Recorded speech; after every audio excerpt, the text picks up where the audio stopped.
There's a reason you feel lost even when life looks fine on the surface.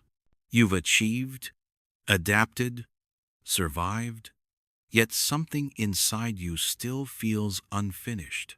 It's not depression. It's not failure. It's the silent ache of a part of you that never stopped waiting, the child you once were. Long before you learned how to function, you learned how to hide. You buried your emotions beneath strength. You became what the world needed: the helper, the achiever, the quiet one, the strong one.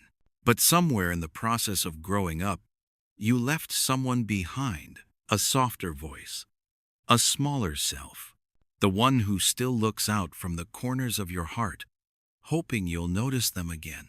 This story isn't about blame, it's about remembering, because every moment you feel disconnected, tired, or unfulfilled, it isn't a sign that something is wrong with you, it's a message, a whisper from within, saying, I'm still here.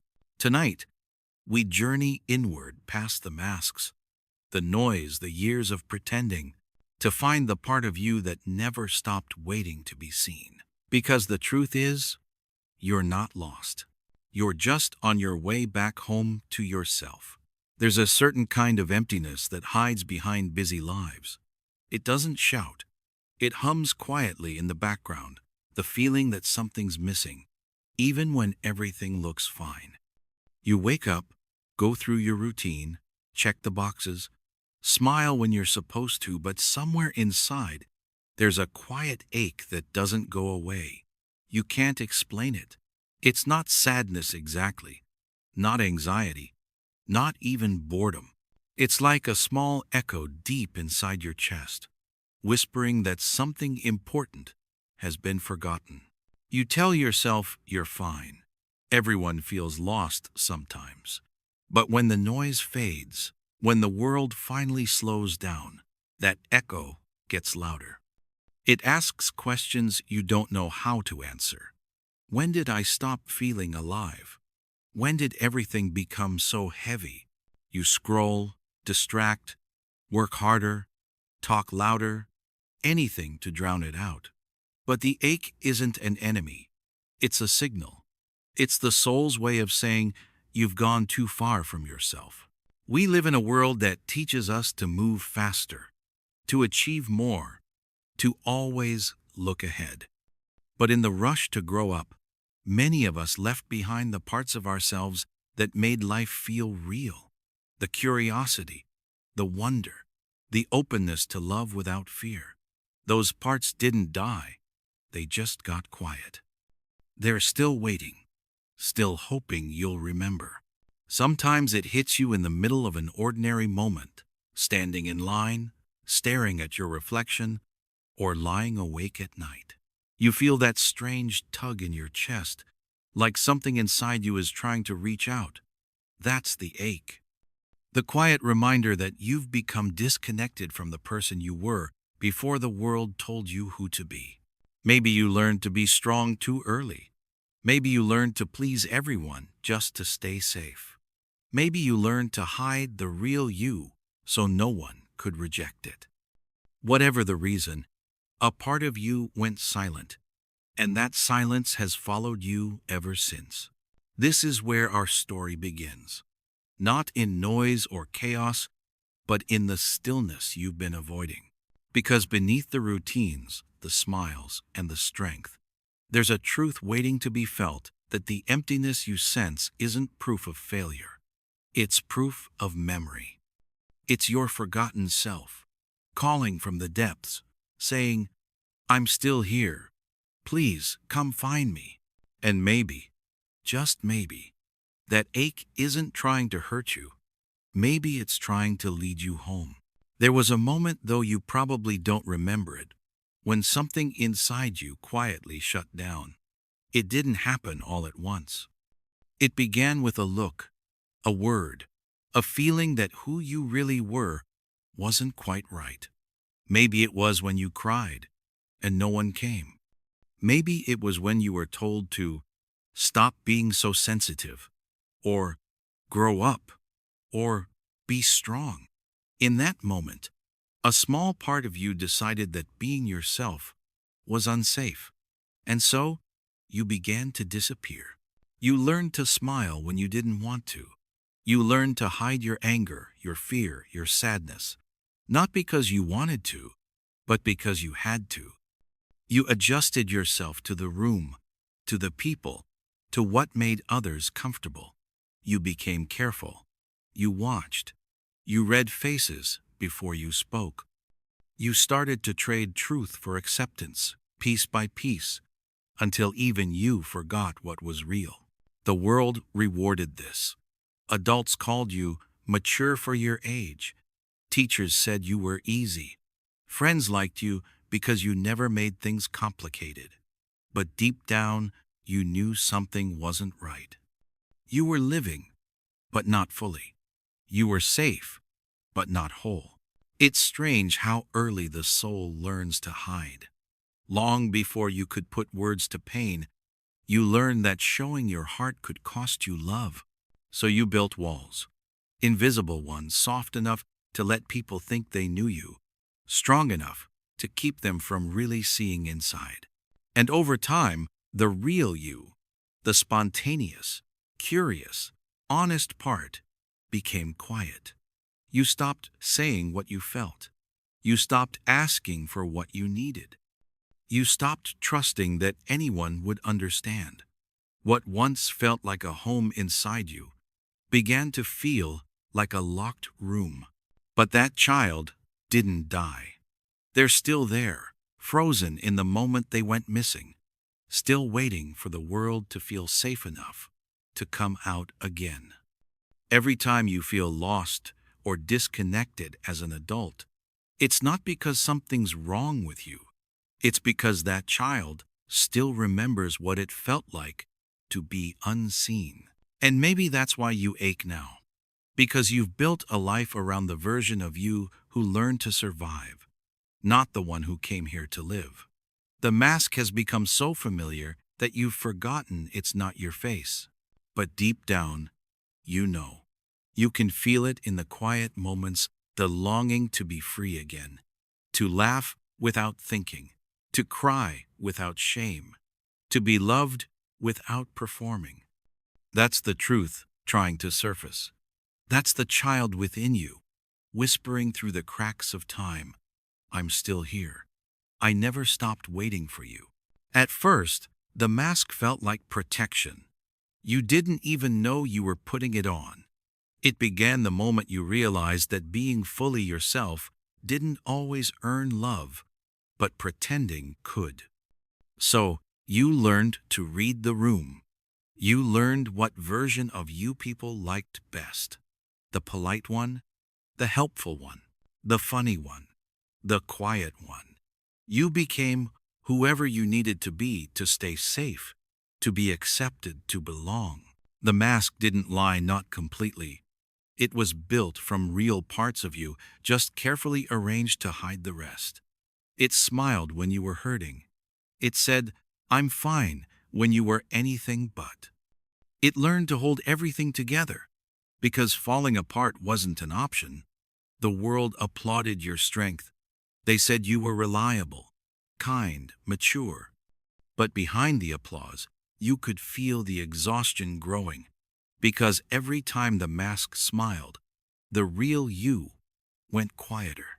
You wore it so long it started to feel natural. You forgot there was ever a time when you didn't need it.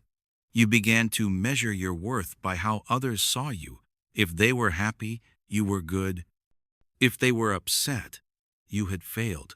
You became an expert at hiding pain, at pretending not to need anything. You told yourself that needing less made you stronger, but it only made you lonelier. Over time, the mask began to harden. What once felt like protection started to feel like a cage. You couldn't take it off, even when you wanted to. When someone tried to get close, you smiled wider, laughed louder, changed the subject, anything to keep the truth hidden. Deep down, you were afraid that if they saw the real you, they would leave. So, you kept performing. You became what everyone needed except yourself. But the mask has cracks. You can feel them when you're alone. The silence feels heavy, almost alive. You start to notice how much effort it takes to keep pretending, how much energy goes into keeping up appearances. There are moments when the mask slips a tear you can't hide, a sudden outburst, a feeling you can't control, and, for a split second, the real you breathes again. But you quickly cover it up, scared of what it means. What you don't realize yet is that the mask was never your enemy. It was your armor. It kept you safe in a world that didn't know how to hold your truth. But now, that same armor is keeping you from feeling alive. The part of you behind it, the soft, real, unfiltered you, is still waiting to be seen. And one day, you'll grow tired enough, honest enough, brave enough to stop performing. You'll finally take it off. And when you do, you'll realize the love you were searching for was never out there. It's what you had to give yourself all along. Silence can feel safe at first. It becomes a way to survive when words don't work anymore. When you cried and no one listened. When you spoke and were told you were too dramatic, too sensitive, too much silence became easier. You learned that staying quiet hurt less than being misunderstood. So, you stopped trying to explain. You stopped showing your feelings. You stopped expecting anyone to notice what was really going on inside. At first, it was just a pause, a moment of holding back. But over time, that pause became a pattern. Every unspoken feeling settled somewhere in your body, like dust on forgotten furniture. You didn't stop feeling. You just stopped showing it. You smiled at jokes you didn't find funny. You said it's fine when it wasn't. You nodded when you wanted to scream. And slowly, your silence turned into numbness. That's how pain hides, not by disappearing, but by freezing. The child inside you didn't stop needing love. They just learned not to ask for it. They went quiet, waiting for someone to see past the smile, to notice the sadness in your eyes. But no one did. And so that small, gentle part of you sank deeper, curling up in the dark corners of your heart, hoping one day you'd come looking. You became good at functioning. You could get through your days, talk to people, even laugh. On the outside, you looked fine. But inside, everything felt distant, like you were watching your own life from far away.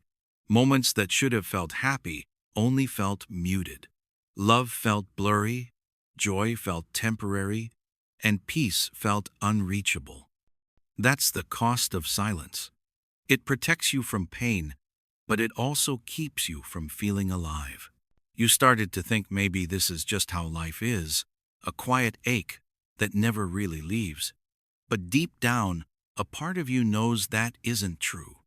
You remember what it felt like to laugh without holding back, to cry without shame, to speak without fear.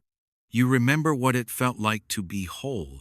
That memory is still there, hidden beneath the numbness, beating softly like a pulse that refuses to die. The silence that once protected you is now what keeps you trapped. It built walls around your heart so tall that even you can't hear the child inside calling out. But they are still there, waiting. They never stopped believing that one day you would remember them, that one day you would stop being afraid of your own voice. Because silence isn't peace, it's paused emotion. And the only way to melt the numbness is to feel again, to listen to the voice you buried long ago, to finally answer the one question your heart has been whispering all along. Can you hear me now? You wake up and do everything you're supposed to. You work hard, stay busy, keep things together. To everyone else, you seem fine, maybe even successful. But when the noise fades, when the screens go dark and the world finally gets quiet, there's this strange heaviness that settles in your chest.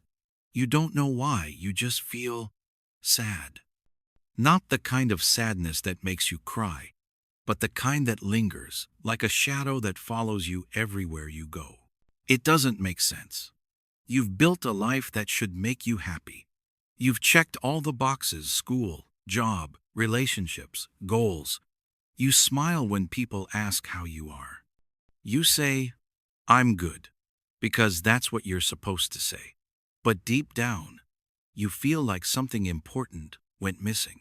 It's not dramatic, not obvious, just this quiet emptiness that you can't seem to fill no matter what you do. So you try harder. You chase distractions, new projects, new people, new plans. For a while, it works. You feel alive again, but it never lasts. No matter what you achieve, the feeling always returns. It's not about failure or lack of purpose. It's something deeper, like your soul is homesick, but you can't remember where home is. Love doesn't feel safe either. When someone gets close, part of you wants to run. You crave connection but fear it at the same time. You tell yourself you're just protecting your peace, but really, you're protecting your pain. Because deep down, you still believe love costs too much, that if you're fully seen, you'll be left. So you keep a distance. You love carefully, with conditions, never realizing that the wall you built for safety has become a prison. And peace, real peace, feels almost foreign. You can't sit still for too long. The quiet makes you anxious. You keep your mind busy because stillness brings you face to face with the parts of yourself you've tried to avoid. The tiredness you feel isn't from working too much. It's from holding everything in for too long. You've become an expert at surviving. You know how to keep moving, how to look fine, how to be okay. But deep down, something in you knows that okay isn't living. It's performing. And every time you pause long enough to feel, you sense that missing piece, the part of you that once felt joy just for being alive. That sadness you can't explain isn't random. It's communication. It's the voice of your inner child, the one you left behind, whispering through your adult life, "I'm still here." It's the soul's way of saying, "You've built everything but forgotten yourself." You're not broken. You're not weak. You're just tired of pretending you don't feel what you feel. The sadness isn't trying to destroy you, it's trying to guide you back. Back to the parts of you that were silenced. Back to the love you once gave freely. Back to the peace that still lives beneath the noise. Back home, to yourself. Sometimes emotions appear out of nowhere. You'll be going about your day, feeling fine. And then suddenly, a song, a scent, a tone of voice, and something inside you stirs. You feel a wave of sadness, anger, or fear that doesn't match the moment you're in. You try to brush it off. Tell yourself you're overreacting. But deep down, you know it's not about what's happening now. It's about something older, something your mind forgot but your heart still remembers. These are the echoes, the faint voices of the child you used to be. The one who never got to finish their story. The one who swallowed feelings too big for their small body. Every time something reminds you of that old pain, it rises again, asking to be seen, not to punish you, but to be released. Maybe you've noticed it in relationships, how someone's silence makes you panic, how a bit of criticism feels like rejection, how love sometimes feels dangerous. You think you're being irrational, but these reactions aren't random. They're signals. The inner child is trying to tell you, this feeling isn't new. I've been here before. Even your dreams carry their messages. Sometimes you dream of being lost, searching for home, or standing in a place that feels familiar but strange. Dreams speak the language of the unconscious, the place where your younger self still lives. Each dream is like a letter from the past, reminding you that the emotions you ignore in the daylight will always find you in the dark. It can be confusing. You might wonder why, after all these years, something so old still has power over you. But the truth is, time doesn't heal what's been buried. Attention does. The child within you isn't angry that you've grown up. They're just waiting for you to stop pretending you don't hear them. Every unexplained emotion, every tear that falls for no reason, every moment that feels too heavy, it's all part of the same message. Please, don't forget me. You've spent so long trying to move on from your past that you never realize the only way out is through. These echoes don't come to haunt you. They come to help you remember, to bring you back to the pieces of yourself that went missing. The next time an emotion rises out of nowhere, pause. Instead of pushing it away, listen. Ask yourself, what is this feeling trying to show me? Beneath the surface, there's a small voice whispering, it's safe now. The echoes in your heart are not weakness, they are invitations. Each one is a doorway leading back to the truth of who you are. The child within isn't trying to drag you backward. They're guiding you home, one memory, one feeling, one heartbeat at a time. No one really teaches us that love becomes the mirror of everything we haven't healed. We grow up believing relationships are about finding someone new, when in truth, they often awaken something very old. Every person we get close to touches the same wounds we once carried as children, the ones we thought we'd outgrown. Love doesn't just show us who the other person is. It shows us who we've become because of what we lost. You might notice patterns that repeat. You fall for people who feel familiar, not because they're right for you, but because they remind you of what you know. Maybe you chase after the emotionally distant, the unpredictable, the ones you feel you must earn love from. Or maybe you become the caretaker, always fixing, helping, overgiving, hoping that if you can love enough, you'll finally be chosen. It's not conscious. It's your inner child trying to finish an old story with a new character. The people you're drawn to often resemble your first teachers of love, your parents, or whoever raised you. Not always in appearance, but in energy. The unavailable one mirrors the one who couldn't give you attention. The critical one mirrors the one who made you feel small. Even the kind ones can trigger fear, because safety feels unfamiliar. What feels normal in love isn't always what's healthy, it's what's known. This is why relationships can be so confusing. You tell yourself, I'm not going to get hurt again.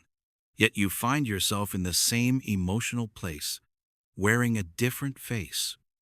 It's not weakness, it's the unconscious at work, trying to repair what was broken by repeating it. Each person you meet becomes a mirror, reflecting not only your love, but also your pain. The conflicts you face aren't random. They are conversations between your adult self and your inner child. When your partner ignores you and it feels unbearable, it's the child inside saying, this feels like being unseen again. When you panic at distance, it's the memory of emotional abandonment rising. When you pull away to protect yourself, it's the defense that once kept you safe. You might think you're fighting with the other person, but really, you're wrestling with your past. The relationship isn't the problem, it's the mirror.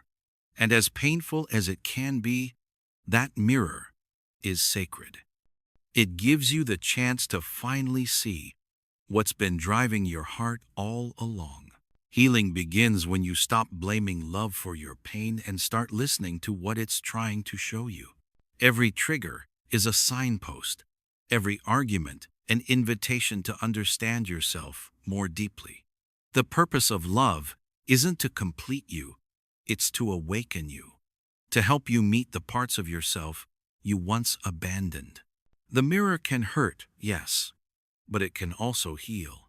Because one day, When you finally meet someone who sees you as you are, and you can stay, it means the child inside has finally been found. Control can look like confidence from the outside. It looks like having everything together, the tidy plans, the flawless work, the calm face that never cracks. But beneath that surface, something far more fragile is trembling. Control isn't born from strength. It's born from fear, the quiet terror of being abandoned again. When you were young, you learned that chaos meant danger, that love could disappear without warning, that attention had to be earned. So, you became careful. You made yourself perfect, responsible, helpful, anything to keep the peace. You believed that if you just did everything right, no one would leave. No one would stop loving you. And for a while, it worked. The adults smiled. The world approved. You became reliable, the one everyone could count on. But no one saw that behind the calmness was a child still holding their breath, terrified of doing something wrong. Perfection became your shield. You didn't chase success because you were greedy. You chased it because failure once felt like rejection. You didn't become a people pleaser because you were weak. You did it because disappointment used to mean losing safety. Every yes you gave when you wanted to say no was another way of saying, "Please don't leave me." Control became your way of staying safe. You planned everything so nothing could surprise you. You held yourself to impossible standards because you thought peace came from perfection. But the truth is, control doesn't bring peace, it only hides fear. The more you tighten your grip, the more your body aches, the more your heart grows tired. Because deep down, you know the truth. No matter how much you control, you can't stop people from leaving. You can't make love stay by earning it. One day, you'll notice the cost, the exhaustion that never goes away, the way joy feels distant, how laughter feels like a risk. You'll realize that being in control all the time is just another way of saying you don't trust life or yourself. You've been holding your breath for years, waiting for something to go wrong, waiting to be hurt again. But here's what the child in you never got to learn. Love doesn't have to be earned through perfection. It can survive mistakes. It can hold you, even when you fall apart. The people who truly care for you won't disappear when you stop performing. They'll stay when you're real. The wound beneath your control isn't weakness, it's longing. It's the ache for safety, for love that doesn't depend on achievement. The part of you that always tries to be perfect is just trying to make sure you're never abandoned again. But healing begins when you realize you don't have to control everything to be safe. You just have to come home to yourself. The moment you let go even a little, the fear begins to soften. And underneath it, you'll find what you've been chasing all along: peace that doesn't need perfection. There's a voice inside many people that sounds calm, even reasonable. It says things like, "You should have known better. You could have done more. This is your fault." It doesn't shout, it whispers. And because it's been there for so long, you start believing it's the voice of truth. But it isn't truth. It's shame. It's the voice of a child who once thought that taking the blame was the only way to feel in control of something painful. When you were little, the world felt too big, too unpredictable. You couldn't understand why people hurt each other, why love sometimes disappeared, why bad things happened for no reason. So your young mind came to the only conclusion it could: it must be me. If I were better, quieter, stronger, maybe they would have stayed. Maybe they wouldn't have shouted. Maybe they would have loved me differently. And so the idea took root. When things go wrong, it's my fault. That belief followed you into adulthood, disguised as responsibility. You became the one who fixes everything, who says sorry first, who carries more than your share.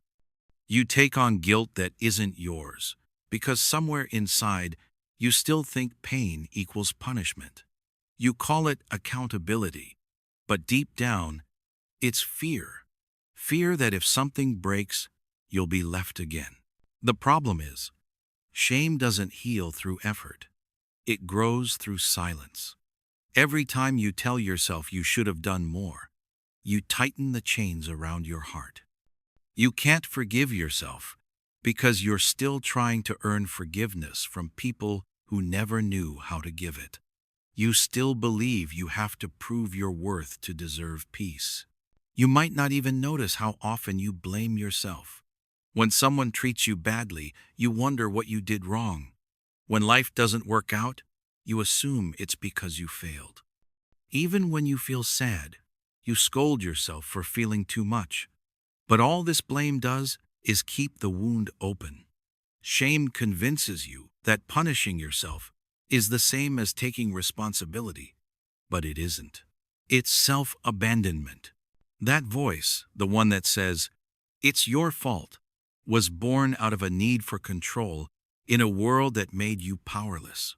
It tried to protect you by giving you an explanation, even if it hurt. But you're not that powerless child anymore. You don't need to carry blame to feel safe. You can see now that not everything broken is yours to fix. Not every pain is a punishment. The prison of self-blame keeps you small, but the key has always been in your hands. It's not about denying what went wrong, it's about forgiving the child who thought it was their fault in the first place. The moment you stop punishing yourself for surviving is the moment you start to heal. You were never the cause of the hurt. You were the one who carried it. And now, it's time to let it go. Some children learn early that being seen isn't safe. They notice how attention can bring criticism, how honesty can lead to punishment, how love can vanish when they need it most. So, they learn a quiet skill how to disappear without ever leaving the room. It's not magic, it's survival. You lower your voice, shrink your presence, make yourself easy to overlook. You become invisible, hoping that if no one notices you, you can't be hurt. At first, it works. You avoid conflict. You stay out of trouble. The adults call you so well-behaved, so easy. They don't realize that what they praise as calmness is really silence.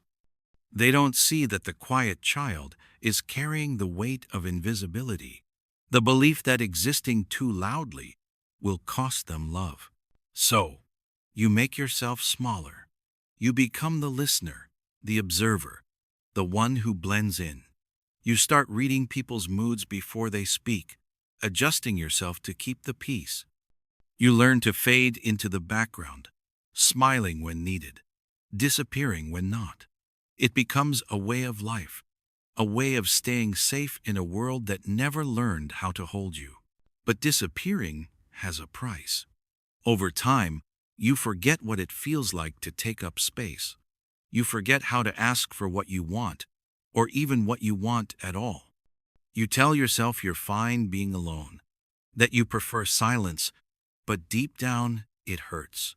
Because the more invisible you become, the lonelier you feel. You start to wonder if anyone would notice if you stopped trying so hard to exist. As an adult, invisibility follows you like a shadow. You keep quiet in conversations, even when you have something to say. You avoid drawing attention to yourself, afraid of being judged. You work hard, but struggle to accept praise. When people overlook you, you tell yourself you don't care, but somewhere inside, the child who once hid away still longs to be seen, not for being perfect, but simply for being real. The saddest part is that invisibility doesn't just hide you from others, it hides you from yourself. You become so used to disappearing that you start to forget where you end and everyone else begins. You lose touch with your own voice, your own feelings, your own needs.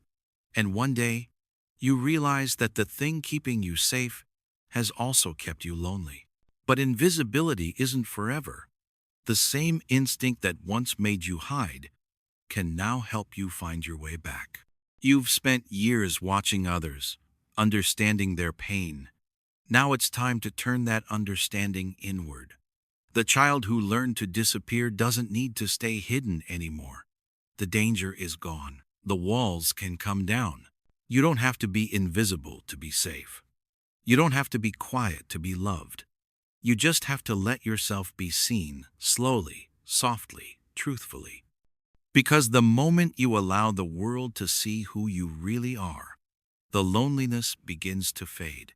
And for the first time, you realize that being visible doesn't hurt anymore. It heals. There comes a moment when holding everything together stops working. You've spent years pretending to be fine, being strong, dependable, calm. But one day, it all starts to crack. Maybe it happens after heartbreak, after a loss, or simply after too many days of pretending. You wake up and realize you can't keep carrying the weight anymore. You're too tired to fake it, too empty to care, too overwhelmed to go on like before. That's the breaking point. It doesn't always look dramatic. Sometimes it's quiet, just a sudden feeling that you're done. Done trying to fix everyone. Done pretending you're okay. Done hiding how exhausted you are. The mask that once protected you begins to slip. You can feel it. The smiles feel heavier. The words "I'm fine" sound false. You start forgetting how to be who you're supposed to be. And under all that pretending, something small and scared begins to stir. That's the voice you've been running from. The one you buried long ago. The voice of the child you left behind. They don't shout. They whisper. They ask questions you don't want to answer. Why do you always have to be strong? Why don't you let anyone see you cry? Why do you give so much but never ask for anything? At first, you ignore it. But the more you resist, the louder it gets. Life has a way of breaking open what we refuse to face. Burnout, heartbreak, failure. They aren't punishments, they're invitations. They tear away the mask, forcing us to meet what's been hidden. The pain you feel now isn't weakness. It's truth returning. The exhaustion isn't just physical. It's emotional. It's the cost of carrying a version of yourself that was never meant to bear so much. At the breaking point, everything you used to rely on starts to fall apart. The control, the confidence, the roles you played, they stop working. And even though it's terrifying, it's also the beginning of freedom. Because once the mask cracks, the real voice finally has a chance to speak. The voice that says, "I'm tired. I'm scared. I need help." You might cry more than you have in years. You might feel like you're unraveling. But what's really happening is release. The emotions you buried are finally surfacing, asking to be felt instead of fixed. The child inside you is no longer content with silence. They want to be heard. They want to be held. This breaking isn't the end. It's the turning point, the place where pretending stops and healing begins. You've spent so long surviving that you forgot what it feels like to live. But now, the truth is rising through the cracks. And even though it hurts, it's real. Sometimes, life has to fall apart before it can fall into place. And when everything you built to protect yourself finally breaks, you realize that what's underneath the raw, trembling, honest you was never broken at all. It was just waiting to be found. It often happens in moments you don't expect. You hear a song, see a photo, smell something familiar, and suddenly you feel it. A wave of emotion that doesn't make sense. You're not sure why you're sad, or why your chest feels heavy, or why your eyes fill with tears you didn't know were there. They don't belong to this moment. They belong to another time. A time your mind has tried to forget, but your heart still remembers. This is the cry you never heard, the one that was never comforted, never seen, never allowed to exist. When you were young, there were times you wanted to cry, but couldn't. Maybe someone told you to stop. Maybe no one was there to notice. So you swallowed the tears. You held them inside until they hardened into silence. And though the moment passed, the pain didn't. It stayed, locked in your body like a memory that refuses to fade. Now, as an adult, it comes back in flashes.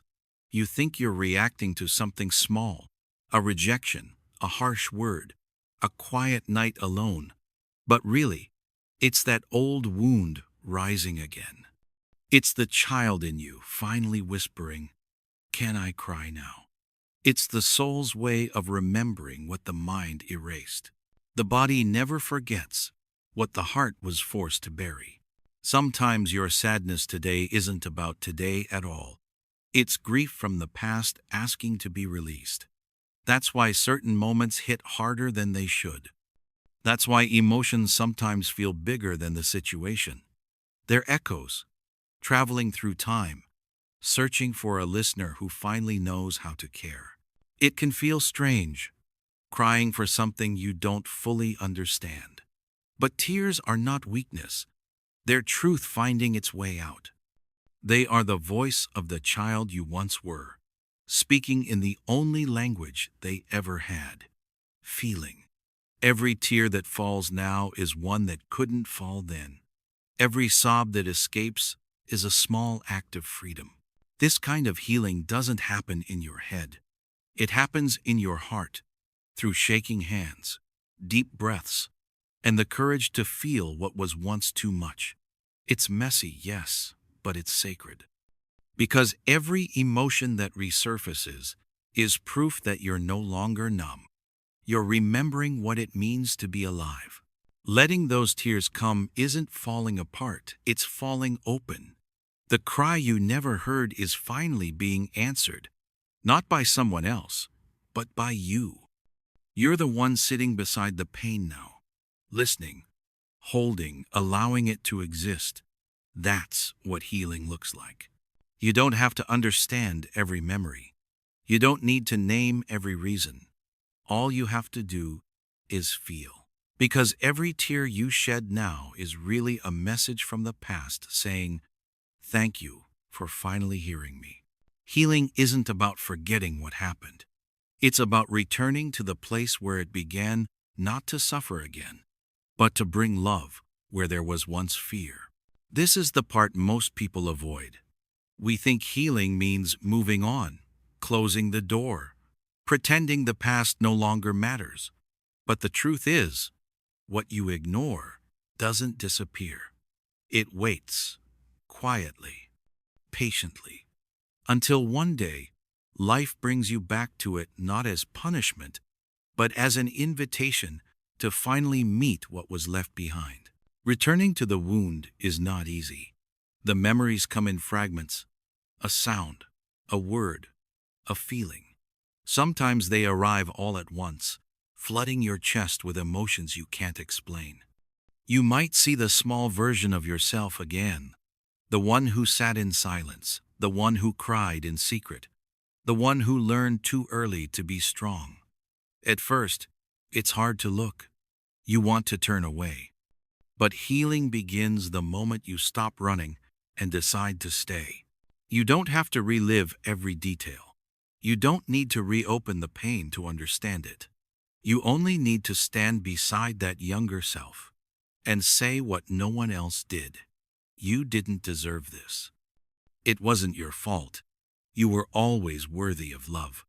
Those words, spoken gently in your own heart, have the power to rewrite everything. Reparenting isn't about pretending the past was different. It's about giving that inner child what they never received: compassion, safety, permission to feel. When you let yourself comfort that version of you, something begins to shift. The tension in your body softens. The shame starts to melt. You realize that healing isn't about changing the story, it's about changing your role in it. You are no longer the one who was hurt. You are now the one who can protect. This process takes time. The pain might rise and fall like waves. Some days, you'll feel strong enough to face it. Other days, you'll want to retreat. That's okay. Healing isn't linear. It's a conversation between your past and your present, your child and your adult self. What matters most is that you keep showing up, because every time you choose to return with love, the wound loses its power to define you. Eventually, the memories stop feeling like open wounds and start feeling like old scars, reminders of what you survived, not proof of what you lack. The same pain that once controlled you becomes your teacher. The same child who once trembled becomes your guide. Returning to the wound isn't about going backward. It's about coming full circle, meeting yourself where the pain began and saying, "You're safe now. You can rest. You're not alone anymore." And in that moment, something extraordinary happens. The past stops haunting you because you've finally come home to the part of you that was left behind. There's a moment in every healing journey when sadness isn't enough anymore. The tears dry up, the grief turns to heat, and suddenly there's anger, raw, sharp, undeniable. It rises from somewhere deep inside, from a place that has been silent for far too long. It's the voice of the forgotten child, finally shouting, "Why didn't anyone protect me?" For years, that question has lived inside you, buried under guilt and politeness, but now it demands to be heard. This anger can be terrifying. You were taught to fear it, to be nice, calm, forgiving. You were told that anger makes you unkind or ungrateful, so you swallowed it, the way you swallowed every other feeling that made people uncomfortable. But the truth is, this kind of anger isn't destruction. It's resurrection. It's life returning to a part of you that once gave up on being heard. Beneath sadness, there is always truth trying to break through. Anger is that truth in its most honest form.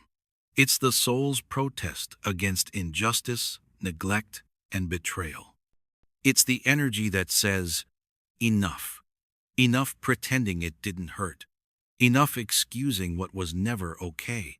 Enough abandoning yourself to keep the peace." The child within you isn't cruel, they're simply tired of carrying pain in silence. You may feel this anger toward others, parents, teachers, people who should have known better, but eventually it might turn inward.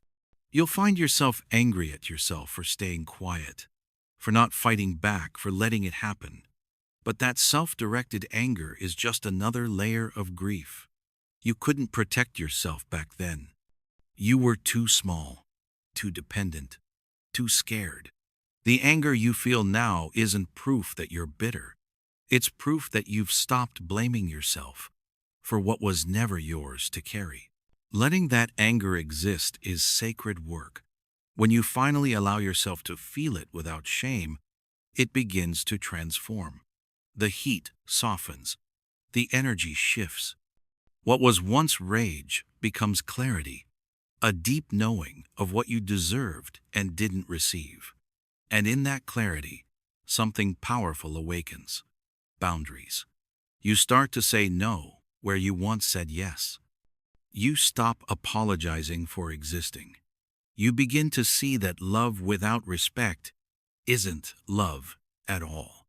Anger, when understood, is not the fire that burns everything down, it's the fire that lights the way home.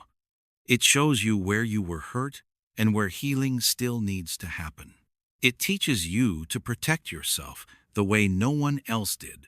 So when the rage comes, don't push it away. Sit with it. Listen to what it's saying beneath the heat. Because this isn't the voice of a cruel heart, it's the cry of a brave one. The child who once went unheard is finally speaking, not to destroy the past, but to reclaim their power. And when that voice is finally met with understanding, the anger quiets not because it's gone, but because it has finally been honored. There comes a quiet moment in the healing after the tears, after the anger, when something softer begins to stir. It doesn't arrive with drama or noise. It comes as a stillness, a slowing down, a breath you didn't realize you'd been holding for years. It's in that silence that you finally meet the one you've been searching for all along, the child within you. Not in memory or imagination, but in feeling. You don't talk. You don't explain. You just notice. And for the first time, you stay. You see them small, fragile, waiting. The one who hid when love felt dangerous. The one who learned to smile through pain, to make themselves invisible to survive. They look at you with eyes full of questions they've carried for so long. Where were you? Why did you leave me alone?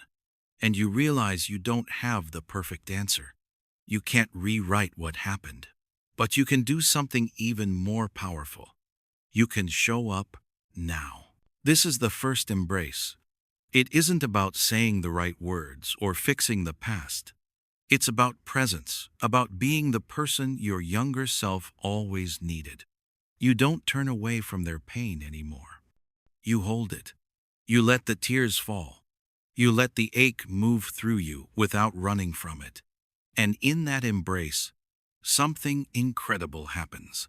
The part of you that was frozen begins to thaw.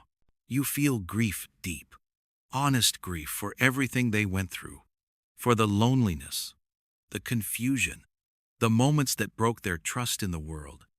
But mixed with that grief is love, pure and quiet. Not the love that tries to rescue or change, but the love that says, I see you. I'm not leaving this time. It's the first time that child inside you feels truly safe. At first, it hurts. Holding them means feeling everything they felt. You might shake, cry, even resist. But if you stay, if you breathe through it, you'll feel something shift. The wall between who you were and who you are starts to crumble. You realize they were never gone, just waiting for you to slow down enough to notice. The first embrace doesn't end the pain, but it transforms the relationship you have with it. The wound stops being something to fix and becomes something to care for. You begin to understand that healing isn't about erasing what happened. It's about becoming the love that was missing. And as you sit with that younger you, hand on heart, breath steady, you might feel a warmth spreading through your chest. That's them. That's you. The distance between who you were and who you've become is finally closing.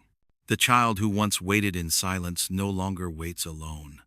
They're home now, in your arms, in your heart, in your presence, where they've belonged all along. Safety isn't something you can think your way into. It's something your body has to remember. After years of surviving, of staying alert and prepared for the next heartbreak or disappointment, peace can feel unfamiliar, almost suspicious. When you've lived most of your life on edge, calm doesn't feel comforting at first. It feels strange, even dangerous, because part of you still believes that if you relax, you'll be caught off guard again. This is what relearning safety looks like. Not a sudden moment of peace, but a slow, gentle retraining of your body and mind to believe that you're not in danger anymore. It happens quietly, in deep breaths, in long pauses, in moments where you catch yourself clenching your jaw or holding your breath, and you whisper, "It's okay now. You can rest." At first, the nervous system doesn't believe you. It remembers everything. Every raised voice, every slammed door, every time you were let down when you needed comfort most. It keeps you alert, scanning for signs that things could fall apart again. But healing isn't about forcing that vigilance away. It's about showing your body, again and again, that it's safe to exhale, that not every quiet moment hides danger, that not everyone who gets close will hurt you. You start small. Maybe it's letting yourself cry without judgment. Maybe it's sitting still for a few minutes without needing to distract yourself. Maybe it's allowing someone to see you when you're not at your best. Each time you do, you're teaching your body a new language, the language of safety, trust, and softness. Relearning safety is also learning how to stay with your feelings instead of running from them. For so long, you had to shut down emotions just to cope. But now, you can let them come and go without fear. When sadness rises, you breathe through it. When anxiety flares, you remind yourself, this feeling isn't forever. I'm not in danger. Slowly, the body begins to understand that pain and threat aren't the same thing. And with time, something changes. You notice that your shoulders aren't always tight.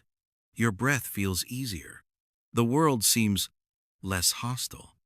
You start to trust your own calm not because life is perfect, but because you know you can handle what comes. That's real safety. This isn't about pretending you're unbreakable. It's about knowing you can break and still be okay. You've learned to protect yourself through control and distance. Now you're learning to protect yourself through presence and care. Relearning safety means remembering that the world can be gentle again, that not every silence hides danger, and not every closeness ends in pain. It's the body's slow awakening to a truth the heart already knows. You survived. And now, for the first time in a long time, you're finally learning how to live. At first, joy feels almost impossible, like a language you used to speak but have long forgotten. After years of surviving, of being careful, serious, and strong, happiness seems suspicious. You've spent so long preparing for pain that you forgot how to make space for wonder. But slowly, something begins to stir inside you. A small, innocent spark that remembers how to laugh without fear. That spark is your joy, waiting to be reclaimed. It doesn't return all at once. It arrives quietly, in small, fleeting moments. A song that makes you smile without thinking. A sunset that stops you mid-step. A memory that makes you laugh out loud, even when you're alone. You notice it in the way your chest feels lighter, in how time seems to pause when you let yourself simply exist. This is joy, finding its way back to you, not the kind that demands attention, but the kind that reminds you what it means to be alive. When you were a child, joy came naturally. You didn't have to earn it or plan for it. It was everywhere, in the sound of rain, in the warmth of sunlight, in the way your imagination could turn anything into magic. But somewhere along the way, you traded that wonder for control. You learned that life wasn't safe, that being silly or soft made you vulnerable. So you grew up too fast, building walls around your heart to protect yourself. You forgot that play isn't childish, it's sacred. It's how the soul breathes. Now, reclaiming joy isn't about going back to being a child. It's about remembering what that child already knew, that beauty is still here, even after pain. It's about giving yourself permission to feel light again, even when the world feels heavy. It's realizing that joy doesn't erase the past, it proves you've survived it. You'll find that joy begins to show up when you stop chasing it. It's in the moments when you forget to perform, when you stop thinking about how you look or whether you're doing enough. It's in the laughter that catches you off guard, the warmth that fills you when you connect deeply with someone, the peace that comes from simply being present. At first, it might feel strange to let yourself enjoy things. A part of you might whisper, "You don't deserve this." But you do. Joy isn't a reward, it's your birthright. It's the soul's natural state, when it's no longer afraid. And as you let that energy grow, you'll feel it move through you like light. The heaviness starts to lift. The world begins to look softer again. You start to trust life, not because it's perfect, but because you've learned how to stay open even when it isn't. Reclaiming joy isn't the end of healing, it's the proof that healing is working. It's the moment you stop surviving and start living. And as you laugh, create, and feel again, you realize the truth. Joy was never lost. It was just waiting for you to return. Healing isn't about erasing pain. It's about learning how to live with it gently, honestly, and without shame. For a long time, you probably imagined that healing meant the hurt would disappear, that one day you'd wake up free from the memories, the fears, the ache in your chest. But the truth is softer, quieter, and far more beautiful. The wound doesn't vanish, it transforms. What once felt like a scar that defined you becomes a doorway to understanding. Pain, when accepted, turns into wisdom. There comes a point when you stop asking, "When will this stop hurting?" and start asking, "What is this trying to teach me?" That's when integration begins, when pain no longer feels like an enemy, but a companion that shaped your strength. You start to see that every version of yourself, the child, the survivor, the dreamer, the broken one, all belong to the same story. None of them need to be erased. They each played a part in bringing you here. The truth is, wholeness isn't about being perfect or untouched. It's about being real. It's about sitting with your past and saying, "I accept you." The shame, the grief, the anger, all of it deserves space. Because every emotion you once tried to silence carries a piece of your truth. When you allow them to coexist, you stop living in pieces and start living in fullness. You begin to notice that pain doesn't control you the way it once did. It's still there, yes, but it no longer dictates your choices. You can feel sadness without being swallowed by it. You can remember without reliving. You can forgive without forgetting. That's what freedom feels like, not the absence of pain, but the presence of peace within it. Integration also means giving yourself permission to change. The version of you that learned to survive did their best, but you don't have to stay trapped in that role forever. You can thank that part for keeping you alive, and then allow new parts of you to grow softer, freer, more open.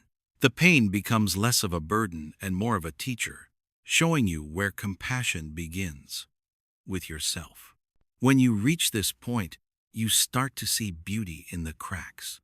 You realize that the same heart that once shattered is capable of holding incredible love. You understand that healing isn't about becoming someone new, it's about becoming whole again. So you stop running from your story. You stop trying to fix what was never broken, only fragmented. And in that quiet acceptance, something miraculous happens. You feel peace. Not because everything is perfect, but because you finally understand that it doesn't need to be. The wound becomes part of your strength. The pain becomes your depth. And all the versions of you, the hurt, the healing, the hopeful, come together in harmony, whispering the same truth. I have lived.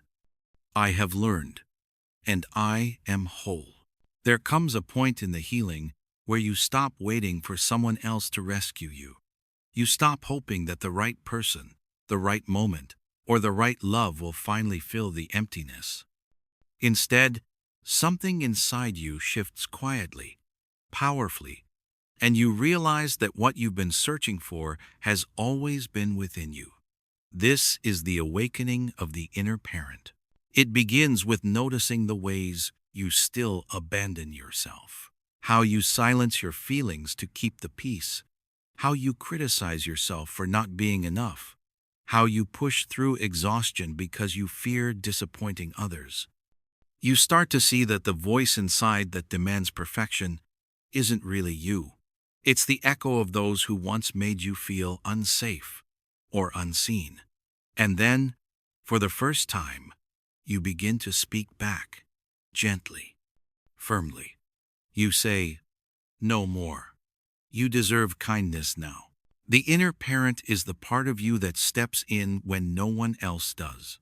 They hold the child inside and say the words you always needed to hear. You're safe. You matter. You don't have to earn love anymore.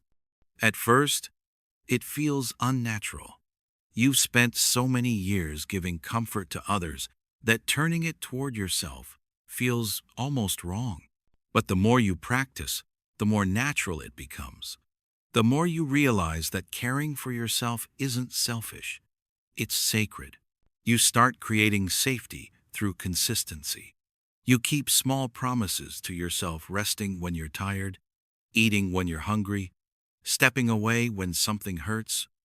You begin to protect your peace instead of sacrificing it. You learn that setting boundaries isn't rejection, it's reparenting. It's how you tell your younger self, "This time, I will keep you safe." Validation becomes a new language.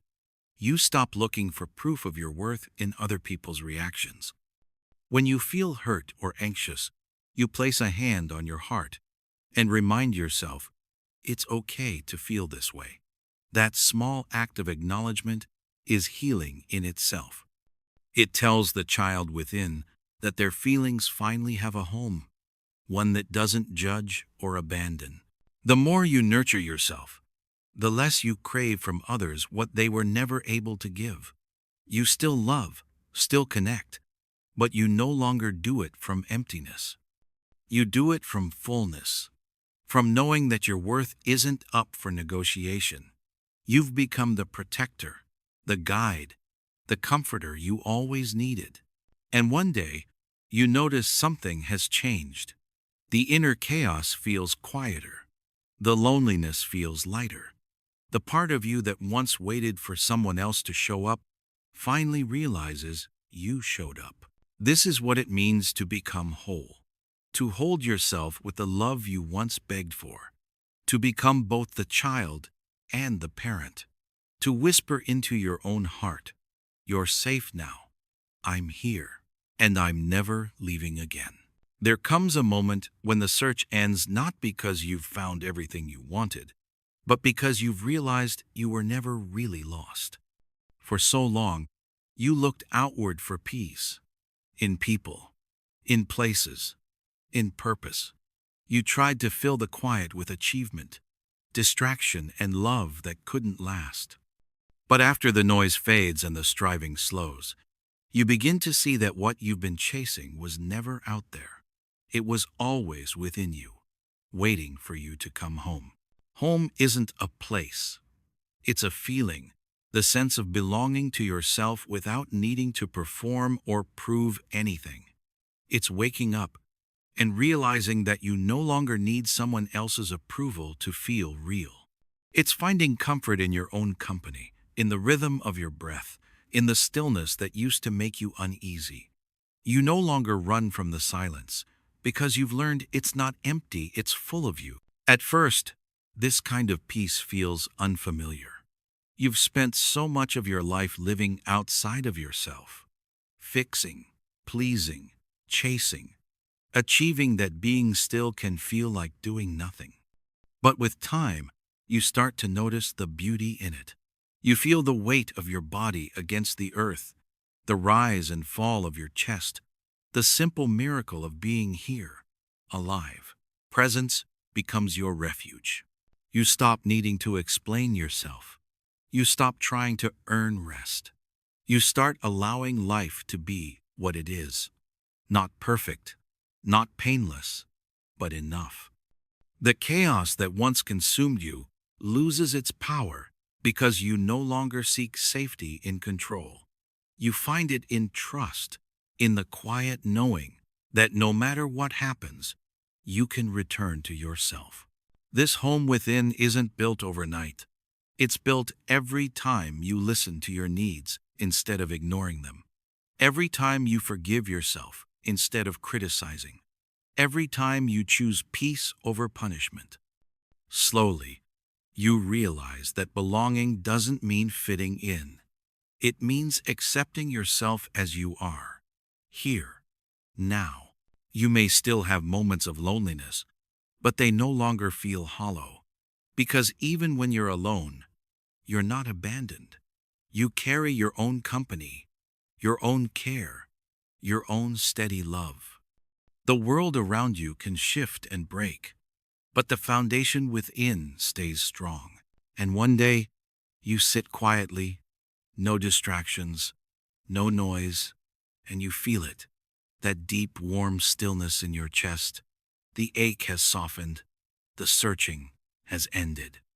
You are home, not because everything is perfect, but because you finally understand that peace was never something to find. It was something to remember, and you remembered. There comes a time in healing when the child inside you no longer hides in the shadows. They don't tremble at the sound of raised voices. They don't flinch at the thought of being seen. They step forward shy at first, but curious, and for the first time, you let them.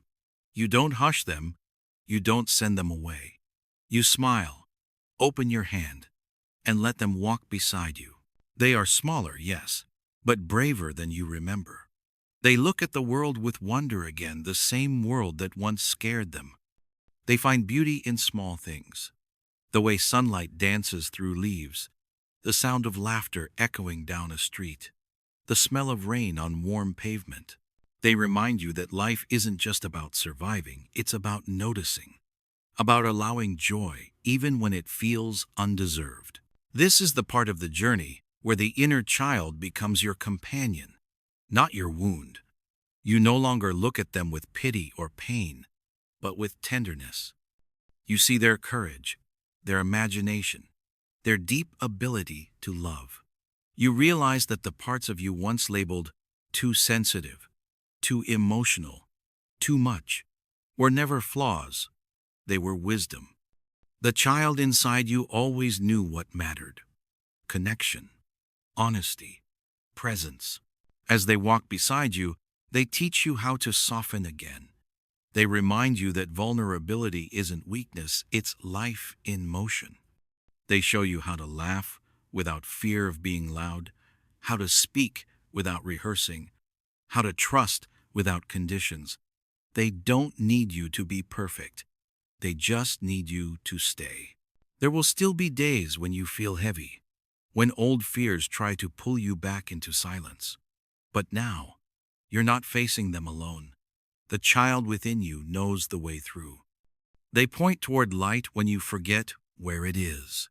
They pull you into moments that matter, the ones too small for your busy mind to notice, but too sacred for your heart to miss.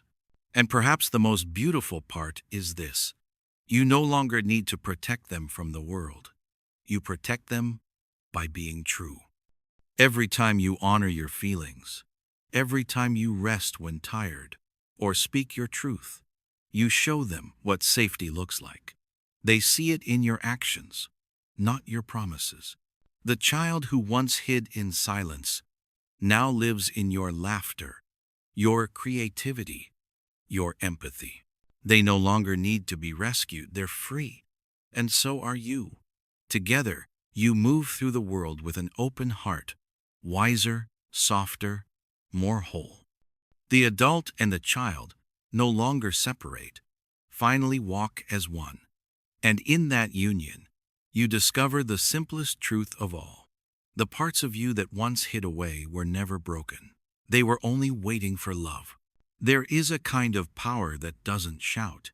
It doesn't demand, control, or prove. It's quieter than all that, softer, yet stronger. It's the power of innocence. Not the fragile kind that comes from ignorance, but the kind that returns after you've seen the world, been hurt by it, and still choose to see with open eyes. It's the kind of innocence that understands pain, yet refuses to let it harden the heart. When you reclaim innocence, you rediscover the ability to see beauty without needing to own it, to feel love without fearing loss, to believe in goodness even when the world gives you reasons not to. It's not about pretending everything is fine. It's about seeing clearly and still choosing light. That choice to stay kind, curious, and open is one of the bravest things a soul can do. For a long time, you had to trade innocence for protection. You learned to expect disappointment before it could hurt you. You stopped trusting people easily, stopped believing things could be simple. You told yourself that being guarded was being wise. But true wisdom isn't found in walls, it's found in seeing clearly and staying gentle anyway. Innocence doesn't mean blindness, it means clarity without bitterness. When the inner child walks beside you again, they remind you how to look at the world with awe, not because you've forgotten its darkness, but because you've learned how to hold both the dark and the light in your hands. You start to notice small miracles again. Laughter between strangers, the warmth of sunlight through glass, the way music can make your heart ache in the best way. You feel connected to life, not because it's perfect, but because you're finally present enough to experience it fully. There's a purity in that, not of naivety, but of truth. The purity of someone who no longer needs to protect their heart by closing it. You stop mistaking cynicism for intelligence. You realize that staying hopeful isn't foolish, it's courageous. It's an act of rebellion against everything that tried to make you numb. This innocence gives you strength. You become less reactive, more compassionate. You stop trying to win or prove and start trying to understand. You forgive more easily, not because others always deserve it, but because you deserve peace. You learn to smile again, not to hide, but to express joy freely. And in that quiet, unguarded space, life begins to feel new again. Not because it has changed, but because you have. You've reclaimed the part of you that still believes in love, in beauty, in the possibility of good things. That is the true power of innocence, not to forget what hurt you, but to remember who you were before it did. To look at the world with open eyes, steady heart, and the simple, sacred truth. I have seen the darkness, and I still choose light. There was a time when your mind and heart spoke different languages. The mind tried to keep you safe, always planning, analyzing, controlling, while the heart longed to feel, to trust, to simply exist. For years, they fought each other. The mind said, "Don't feel too much," and the heart whispered, "But that's how I know I'm alive." You tried to choose one over the other, but healing has shown you something deeper. You were never meant to choose. You were meant to unite them. This reunion isn't loud or dramatic. It happens in small moments, when your thoughts no longer silence your emotions, and your emotions no longer drown your clarity. The two begin to dance again, moving in rhythm instead of competition. The mind learns to serve, not to rule. The heart learns to trust its own wisdom, not just its ache. Together, they create balance, strength, softened by compassion, truth, carried by love. The mind is not your enemy. It protected you when you didn't know how. It built the walls that kept you safe, even if those walls also kept you isolated. The heart isn't naive either. Its pain has shaped your empathy, your depth, your humanity. Both have been teachers. Both are sacred. And now, they finally understand each other. You start to notice it in the way you respond to life. You can think clearly without closing off your feelings. You can love without losing yourself. You can set boundaries without guilt and forgive without forgetting. You stop swinging between extremes, between overthinking and impulsivity, between cold logic and raw emotion. Instead, you live from a quieter, steadier place, a place of integration. The heart gives the mind purpose. The mind gives the heart direction. Together they make wisdom not the kind learned from books, but the kind born from living, breaking, healing, and growing. You begin to see how much power there is in balance, in being both soft and strong, rational and intuitive, grounded and open. This harmony changes the way you move through the world. Decisions feel clearer because they're guided by both truth and compassion. Relationships feel easier because you no longer expect others to fill what you've already united within yourself. You stop needing to prove your worth or defend your emotions. You simply know who you are. This is what wholeness feels like. Your thoughts no longer racing ahead of your feelings no longer pulling you into chaos. Everything moves together, steady and sure. The heart speaks, and the mind listens. The mind guides, and the heart agrees. And in that balance, you find peace, not the fragile kind that comes from control, but the living kind that flows naturally when you finally trust yourself. You are no longer divided. The war between thought and emotion is over. You are one, thoughtful, yet feeling, strong yet soft, human and whole. There comes a moment quiet, almost sacred, when the searching stops.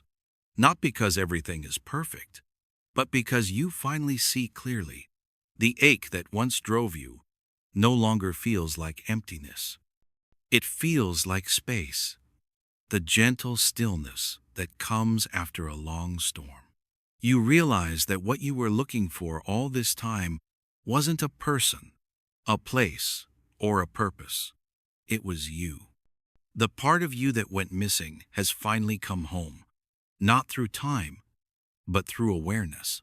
You look back on everything, the silence, the heartbreaks, the sleepless nights, the endless questions, and you understand. Every moment was leading you here. Every crack, every tear, every detour was part of the remembering. You see now that you were never truly broken. You were just hidden beneath layers of protection, waiting for the right kind of love, your own, to bring you back into the light. The child inside you no longer waits in the shadows. They're not crying for rescue anymore. They're laughing softly, walking beside you, whole and unafraid. You feel their presence in your calm, in your kindness, in the way you no longer rush to prove anything. You've become the safe place they always needed, steady, warm, and real. The waiting ends the moment you realize you were never lost. You were simply becoming conscious of what was always there. Your own soul, patient and unchanging, whispering beneath all the noise. You spent years searching for peace outside yourself, not knowing it had been resting quietly inside you the entire time. Now, life feels different, not easier, but clearer. You no longer chase meaning, you create it. You no longer beg for love, you embody it. You no longer run from pain, you understand it. Everything you once thought was missing turns out to have been here all along, hidden beneath the noise of survival. There's a deep tenderness that comes with this knowing. You don't need to fight anymore. You don't need to earn your worth or prove your goodness. You just are enough, whole, complete. You feel it in your breath, in your heartbeat, in the quiet peace that fills the spaces where fear used to live. And as you stand here, at the end of the journey, you realize it's not really an ending at all. It's a return to presence, to love, to yourself. The waiting ends not with a grand revelation, but with a soft truth. You were never broken. You were never lost. You were always here, just waiting to be remembered.